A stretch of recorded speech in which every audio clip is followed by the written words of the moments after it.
Hallelujah, praise the lord. Yesu ಕ್ರಿಸ್ತನ ನಾಮದಲ್ಲಿ ನಿಮ್ಮನ್ನು ವಂದಿಸುತ್ತೇನೆ. ಈ ದಿನದ ದೇವರ ವಾಕ್ಯ ಭಾಗ ಕೀರ್ತನೆಗಳು 65ನೇ ಅಧ್ಯಾಯ 2ನೇ ವಚನ. ಪ್ರಾರ್ಥನೆಯನ್ನು ಕೇಳುವವನೇ, ನರರೆಲ್ಲರೂ ನಿಮ್ಮ ಬಳಿಗೆ ಬರುವರು ಎಂಬುದಾಗಿ. ಪ್ರಿಯರೇ, ನಮ್ಮ ದೇವರು ಪ್ರಾರ್ಥನೆಯನ್ನು ಕೇಳುವಾತನು.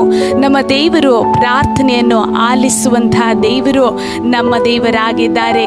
ಈ ದಿವಸ ಪ್ರಿಯರೇ, ನೀವು ಯಾವುದೇ ರೀತಿಯಾದಂತಹ ಪರಿಸ್ಥಿತಿಯಲ್ಲಿ ಹಾದು ಹೋಗುತ್ತಿರಬಹುದು.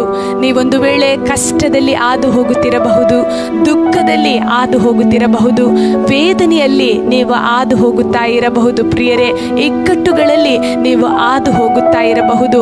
ಈ ಎಲ್ಲ ಪರಿಸ್ಥಿತಿಯ ಮಧ್ಯದಲ್ಲಿ ನೀವು ದೇವರಿಗೆ ಮೊರೆ ಇಡಿರಿ. ಯಾಕಂದ್ರೆ ನಮ್ಮ ದೇವರು ಪ್ರಾರ್ಥನೆಯನ್ನು ಕೇಳುವಂತಹ ದೇವರು.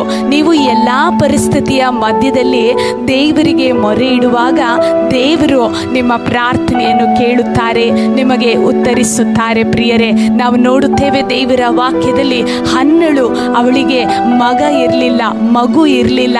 ಆದರೆ ಆ ವೇದನೆಯ ಸಮಯದಲ್ಲಿ, ಕಣ್ಣೀರಿನ ಸಮಯದಲ್ಲಿ, ದುಃಖದ ಸಮಯದಲ್ಲಿ ಅವರು ದೇವರ ಬಳಿಗೆ ಬಂದರು, ಪಾದ ಸನ್ನಿಧಿಗೆ ಬಂದರು.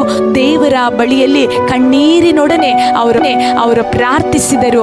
ದೇವರು ಅವರ ಪ್ರಾರ್ಥನೆಯನ್ನು ಕೇಳಿ ಉತ್ತರಿಸಿದರು. ಪ್ರಿಯರೇ, ಈ ದಿವಸ ನೀವು ಕೂಡ ಅನ್ನಳ ಹಾಗೆ ಪ್ರಾರ್ಥಿಸುವುದಾದರೆ ದೇವರು ನಿಮ್ಮ ಪ್ರಾರ್ಥನೆಯನ್ನು ಕೇಳುತ್ತಾರೆ. ಅನ್ನಳ ಪ್ರಾರ್ಥನೆಯನ್ನು ಕೇಳಿದ ದೇವರು ನಿಮ್ಮ ಪ್ರಾರ್ಥನೆಯನ್ನು ಕೂಡ ಕೇಳಿ ದೇವರು ಉತ್ತರಿಸುತ್ತಾರೆ. ನಿಮ್ಮ ಜೀವಿತದಲ್ಲಿ ಯಾವುದೇ ಪರಿಸ್ಥಿತಿಗಳು ವಿರುದ್ಧವಾಗಿ ಬರುವಾಗ ಭಯಪಡಬೇಡಿ, ಚಿಂತೆಗೆ ಒಳಗಾಗಬೇಡಿರಿ, ಹೃದಯದಲ್ಲಿ ದುಃಖ ಪಡಬೇಡಿರಿ. ಪ್ರಿಯರೇ, ದೇವರು ನಿಮ್ಮ ಸಂಗಡ ಇದ್ದಾರೆ. ನಿಮ್ಮ ಪ್ರಾರ್ಥನೆಯನ್ನು ಕೇಳುವುದಕ್ಕೆ ದೇವರು ನಿಮ್ಮ ಜೊತೆ ಇದ್ದಾರೆ.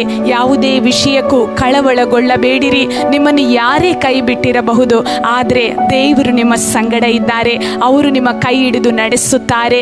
ನೀವು ಯಾವಾಗಲೂ ಪ್ರಾರ್ಥಿಸುವಾಗ, ನೀವು ಯಾವುದೇ ಪರಿಸ್ಥಿತಿಯಲ್ಲಿ ದೇವರನ್ನು ನೋಡಿ ಪ್ರಾರ್ಥಿಸುವುದಾದರೆ ದೇವರು ಖಂಡಿತವಾಗಿಯೂ ನಿಮ್ಮ ಪ್ರಾರ್ಥನೆಯನ್ನು ಕೇಳುತ್ತಾರೆ. ಪ್ರಿಯರೇ, ದೇವರು ನಿಮ್ಮ ಸಂಗಡ ಇದ್ದಾರೆ, ನಿಮ್ಮ ಪ್ರಾರ್ಥನೆಯನ್ನು ಕೇಳ್ತಾರೆ.